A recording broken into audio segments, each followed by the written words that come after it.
Bonjour! Maintenant, nous allons regarder comment ajouter des lutins. Vous voyez nos petites lutins ici? Pour l'instant, on a le chat.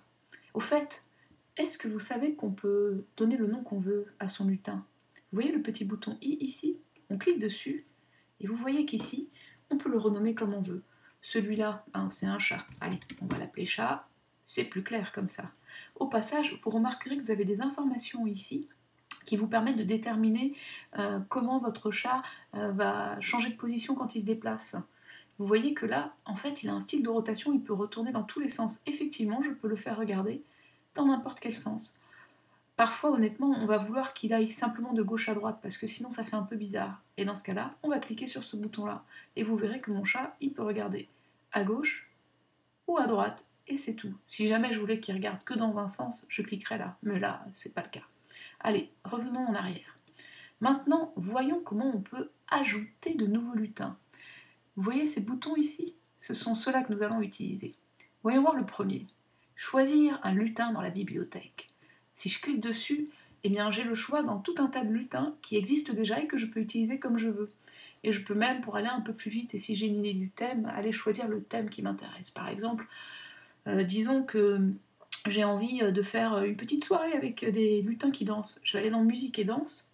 Et moi, je vais prendre Cassidance parce que, vous savez quoi? Je l'aime bien. Allez, c'est parti. J'ai Cassidance. Au passage, qu'est-ce que vous en pensez? On va peut-être enlever le chat, hein, il nous sert plus. Et puis on y verra plus clair. Hop, plus de chat. Vous vous rappelez, j'ai utilisé les ciseaux qui sont ici. Voyons voir les autres solutions pour ajouter un lutin. Le deuxième bouton ici, c'est le pinceau. Dessiner un nouveau lutin. Si je clique dessus, j'ai un nouveau lutin qui apparaît et je me retrouve dans l'éditeur, je vais pouvoir dessiner mon propre lutin.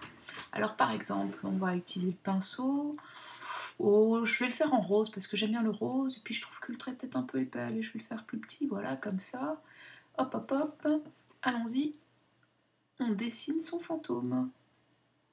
Hop, hop, hop, voilà. C'est pas très facile, hein. Je vais lui faire des yeux et une petite bouche, voilà. Et puis là, il est un peu transparent, donc on va lui mettre une petite couleur à l'intérieur. Par exemple, on va lui mettre du rose clair. On va sélectionner le seau qui permet de remplir.